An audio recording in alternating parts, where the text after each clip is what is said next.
What's up guys, Double Dragon here with more PTR footage, in this case a boss guide, the fourth boss in the Throne of Thunder, or the first boss in the second tier of LFRs for tier 15. And this is Tortos, an ancient giant turtle, and that's all the lore that is for this boss.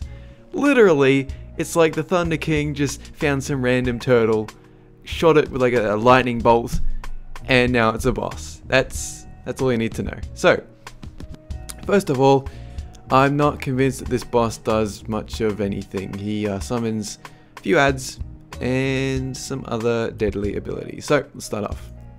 He lets out a rumbling call, causing several smaller turtles to enter the area and attack players. So, first of all, you got the Whirl Turtle, which chases players around the room, spinning rapidly and continuously inflicting 30,000 physical damage to enemies within 0 yards and knocking them away. So it's a melee attack, so every time they chase you, you just gotta move away from it. If you do not, you will get knocked back.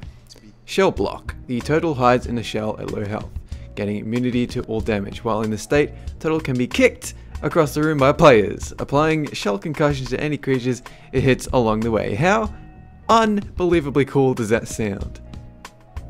Incredible. So, shell concussion is, it interrupts enemies it touches and leaves them off balance, increasing the damage they take from all sources by 15% for 15 seconds. So, you got to take down the Whirl Turtles, and when they get down to no health, they'll go into their shells, in which case you run up in a certain direction and you click them and they will shoot towards another ad, preferably one that casts stuff. And the only other ad that spawns here is the Vampiric Cave Bat, which drains your health. It drains health when attacking targets with less than 350,000 current health. So if you're low on health, they can drain your health, inflicting 10% of weapon damage as physical and healing the caster for 500% of the damage dealt. So it doesn't exactly cast anything. So unless this PTR journal is not complete, then I don't know what you'll be interrupting. Probably the boss. I think it'd be the boss. So that's it for the ads. Apart from that, the boss does a Stone Breath, inflicts 85,000 H damage to all enemies every 0.50 seconds for 4.50 seconds. Costs 100 Fury to cast. Now, 100 Fury. There's no other reference to Fury in this entire thing, okay? No other abilities reference Fury. I don't even know what that is. Is it like warriors? Does he gain it by attacking people? I assume that's the case, so you should do the same, alright? He's going to attack you, and when he gets to 100 energy, he will do a Stone Breath. Now, you can avoid this because it's got a cast time. Whether or not the tanks can avoid it, up for debate. We'll see when the boss actually comes around and we can have a few attempts. So, Rockfall. A lightning charged stalactite falls from the roof of the cave, inflicting 1 nature damage to enemies within 1 yard and 25,000 nature damage to all enemies within 20 yards. So, either you have to stack directly on the spot that it's going to fall, or you have to get outside 20 yards. So, you got to get 20 yards away from it, and you'll be safe. So, I've never seen anything like this. I assume the stalactite just means like there'll be like a hole in the center that you have to be in when it lands, when it crashes on you. Or you have to be quite a bit away from it. So I guess it'll be up to you. There's no reference to any benefits for being whether directly on top of it or being outside of the range. But based on how big the range is, 20 yards, I would say that when we actually get some attempts in, you will have to stack directly on the falling stalactite. There'll probably be like a shadow effect or something. Because if you are anywhere, don't know how to explain this. If there's another stalactite falling next to the stalactite you're in, whether or not you'll still be hit by the 20-yard range from that stalactite and not hit by the one that you're under. So, I can't really give any advice on that because it's too vague. It's too vague for me. So anyway, moving on. Quake Stomp. Tortos performs a massive stomp that inflicts physical damage to all enemies equal to 50% of their maximum health and increases the frequency of rock falls by 9 seconds. So every time he does a Quake Stomp, he'll start doing more rock falls, and he'll take you down by 50% of your maximum health. That is important to note because of these Vampiric Cave Bats. if you have less than 350,000 current health, then they will drain you and heal themselves. So I assume that when he does the Quake Stomp, the healers are going to have to be aware of getting everyone up, getting everyone healed to full. Because if you don't, you're going to be healing these bats and they'll probably stack up and it's going to be a shit storm of bats. Okay, that's all there is to it. Snapping Bite. Total snaps his jaws shut around the target. 500,000 physical damage. Alright, if you've done the Brawlers Guild, the first fight against the crocodile thing, that's just like a snapping bite, right? You just move away from it. And that's just for tanks, so no one else has to worry about that.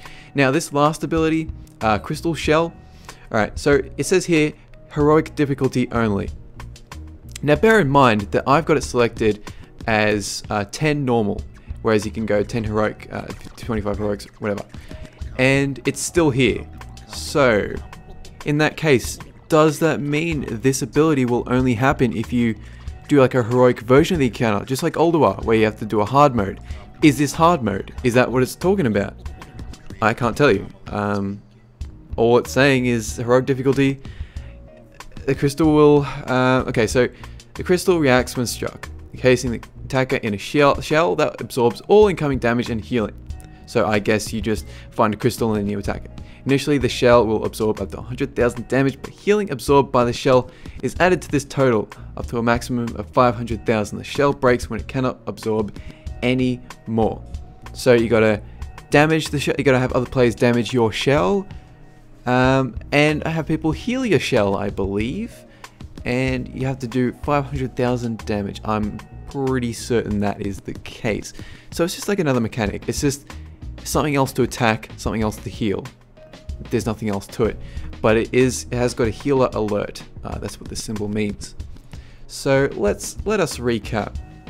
The boss is going to summon two lots of ads, the world turtles and the vampiric cave bats. For the turtles, you just have to move when he starts doing the spinning shell on you.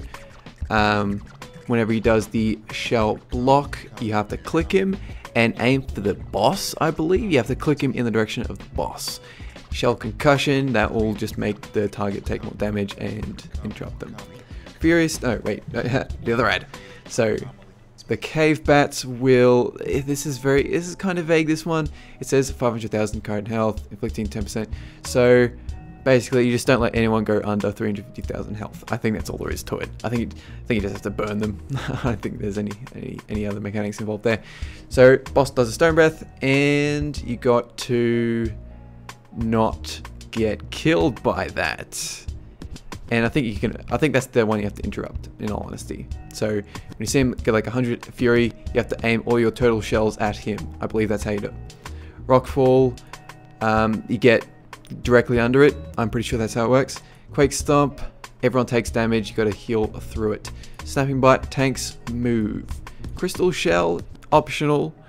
But if it does happen, then you got to DPS the crystal shell down or heal it down. Okay, that's all there is to it.